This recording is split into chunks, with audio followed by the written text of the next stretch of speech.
My arms are my most dominant body part on my physique. Some might even argue that they're overdeveloped, but trust me, you can never have arms too big. And over the years, I've heard a lot of arm training advice that, in my opinion, is actually extremely ineffective for building massive biceps and triceps. Whenever I hear advice for bringing up your arms, I hear a few of the same things over and over again. Focus on the squeeze, don't worry about the weight, focus on super slow tempo or time under tension, make sure to use super strict form, perform some odd exercises that I honestly don't even know what you would call them today. And the best one I hear, avoid barbells and dumbbells. You serious? As someone who's grinding my way from 12-inch arms to 19-plus-inch arms, hearing that advice to me sounds like telling an NBA player he can improve his free throws by playing water polo. And when I hear this advice, it gets me thinking about what I've actually done with my own arm training that I honestly can say is a huge contributor to my overall growth. It's definitely none of those things. It's not about picking out magical exercises. It's not about the optimal time under tension. It's not about angles. It's not about squeezing. It's actually not about doing something new, but rather taking basic exercises that you're probably already doing and getting more out of them. So if you want to build massive arms, listen up, as I'm going to share the exact tips I use that you can apply to your arm training. Keep in mind, these are all things I've never heard anyone else say before, so you're likely to hear it here first. Number 1, rep speed matters, but not how you think. Most people hear this and think, okay, I need a 2-second negative, 3-second negative, or even an 8-second negative. None of that matters. All that does is distract you from applying what's most important to building muscle: intensity. If I'm doing 15 reps on a set of curls and I'm thinking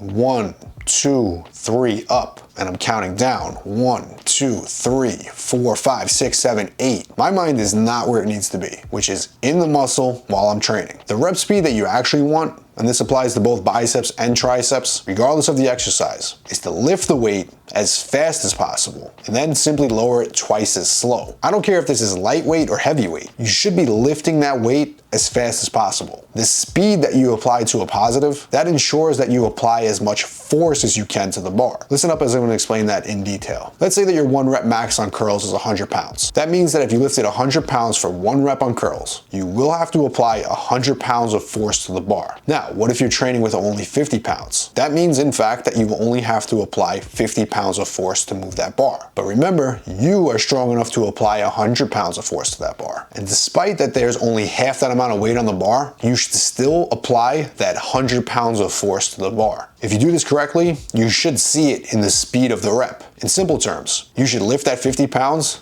like it's 100 pounds. And on any given set, that first rep should move the fastest, and as you get closer to failure, that positive should start to slow down. Now, on the negative part of the lift, don't count. Again, we don't want any distractions, but mentally, you should be in tune with the rhythm of your reps. On the negative, the only thing you should think, lower it twice as slow. If I were to have to put a number on it to explain it better for you, 1 second positive, 2-second negative. But keep in mind, I have never counted the rep tempo on any set of curls in my life. And unless you're currently using super slow reps to work around an injury or have a specific reason to do so, I don't suggest you do either. Number 2, there's no such thing as textbook form when it comes to training arms. Form is one of the most common things I hear people talk about when they mention bringing up lagging arms. Many influencers will post technique videos outlining the optimal training technique for arms, and what nobody seems to understand, and what I've never heard anyone else talk about before, is that as you get stronger and as you get bigger, the weights that you lift will require a bit of an altered technique. Perfect example is dumbbell curls. I can keep my torso completely upright. I can keep my elbows locked completely to the sides. I can avoid my lower back from moving and my shoulders from rocking. I can keep my tempo consistent and my technique the exact same on each side of the body when in fact I'm using the pink dumbbells. Now, when you're curling 40, 50, 60, or 70 pound dumbbells,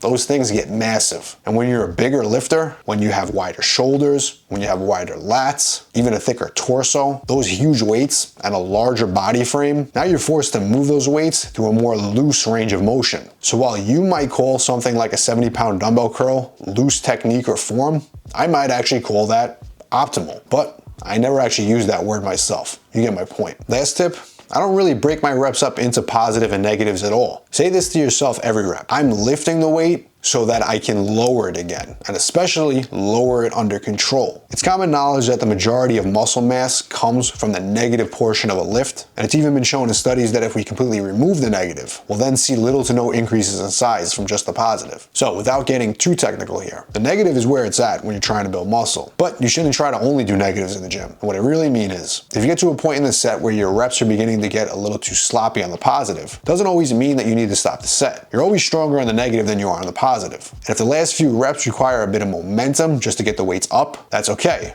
because you're getting the weight up just so you can lower it again with strict form. By getting that weight up, even with a bit of momentum, you can now perform another clean rep on the negative. Usually on the last 2 to 3 reps on a set of curls, my positives will definitely require a bit of momentum to get into position, but those negatives are slow and controlled, just as controlled as the first few reps of the set. Now, if I had just stopped that set because the last few reps were getting hard to get that weight into position on the positive, I'd be leaving plenty of good negative reps in the tank and missing out on the growth potential. So if you're having trouble growing your arms, I encourage you to implement some of these techniques into your training. These are definitely a bit outside the box, so always use your head. Train smart. Don't do anything that's going to put you at risk for injury. But don't be afraid of some hard work either, even if that means it's not always pretty. No one cares how pretty your curl technique is, especially if you're walking around with massive arms. And if you want the exact training programs that I personally recommend to build more muscle using proven old school bodybuilding methods, all my old school mass game programs are down below.